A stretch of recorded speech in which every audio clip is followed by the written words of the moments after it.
ஜெர்மனியில் இருக்க பவேரியாவில் ஒரு அமைதியான ஒரு ஃபார்ம் லேண்ட் இருந்திருக்கு.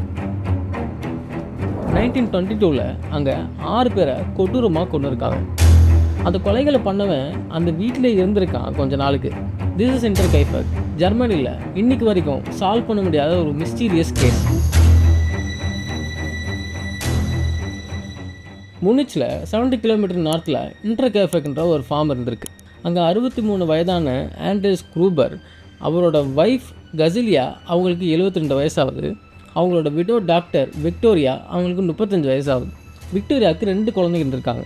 ஒரு குழந்தை பேர் கசிலியா 7 வயசு, இன்னொன்று ஜோசப் 2 வயசு. அப்புறம் அது மட்டும் இல்லாமல் 44 வயசான ஒரு மெய்டு இருந்திருக்காங்க. அவங்க பேர் மரியா. அவங்க எல்லாருமே ரொம்ப ஹார்ட் ஒர்க்கர்ஸாக இருந்திருக்காங்க. பட் அவங்க ஐசோலேட்டடாக இருந்திருக்காங்க. அந்த மர்டர் நடக்கிற ஒரு சில நாளுக்கு முன்னாடி ஆண்ட்ரேஸ் அங்கே இருக்க நெய்பர்ஸ் கிட்ட ஒரு விஷயம் சொல்லியிருக்காரு. அது என்னென்னா, ஸ்னோவில் ஃபுட் பிரிண்ட்ஸ் ஃபாரஸ்ட்லேருந்து இவங்க வீட்டுக்கு வந்த மாதிரி இருந்திருக்கு. ஆனால் அந்த ஃபுட் பிரிண்ட்ஸு ரிட்டர்ன் போன மாதிரி எந்த தடையுமே இல்லை அப்படின்னு அவங்க நெய்பர்ஸ் கிட்ட அவர் ஷேர் பண்ணியிருக்காரு. அவருக்கு ஃபுட் ஸ்டெப்ஸ் சத்தமும் கேட்டிருக்கு. ஆனால் அங்கே தேடி பார்த்தா யாருமே இல்லையா.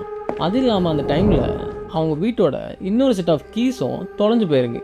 அங்கே வேலை செஞ்சுட்டு இருந்த ஒரு மெய்டு அங்கே ஏதோ ஒரு அமானுஷம் இருக்குது அந்த வீட்டில் அப்படின்னு சொல்லி கொஞ்சம் மாதத்துக்கு முன்னாடி வேலையை விட்டு நின்றுருக்காங்க.